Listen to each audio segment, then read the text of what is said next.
Thank you for tuning in to Investment Insight presented by McCay Wealth Advisory. My name is Hayden Proffitt. Joining us today we have Brent McCay. Brent, can you hit on the revenge tax? Right. So back in the right after COVID, the 2020s, there was basically a agreement put in place by a lot of the more developed countries that corporations would pay a minimum tax. What they were attempting to do was keep companies from locating in low tax countries like Ireland to avoid paying taxes. So the European Union mainly led this agreement where European companies were basically mad that Ireland was getting all the tax money.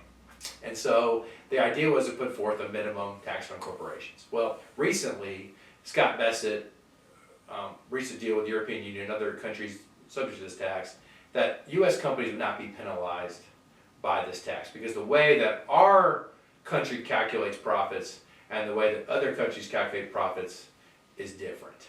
And so, just like you see in states, different companies will move to different states that are cheaper. U.S. corporations, international corporations will move to locations where they pay less taxes, because nobody really wants to pay taxes. And so like countries like China, for instance, if a U.S. company locates in an impoverished zone in China, they don't pay any tax.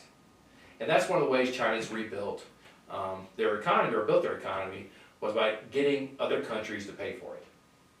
And that's something the U.S. can do as well. But under this agreement, the U.S. is basically exempted. So they will not be subject to that tax. As part of one of the benefits of some of the tariff negotiations has been U.S. companies will not be subject to this tax under the current agreement. Now, obviously we know corporations are owned by people. They are not living, breathing things. So when a company pays taxes and then it pays those profits to the people that own it, they typically pay it again. So one of the highly inefficient things about our tax code is most corporate profit is taxed twice. So it's very, very, very inefficient. But it looks like in this case, the revenge tax, as they call it, and the Wall Street Journal was very adamant, their editorial board, that the U.S. government never should have gone ahead with this.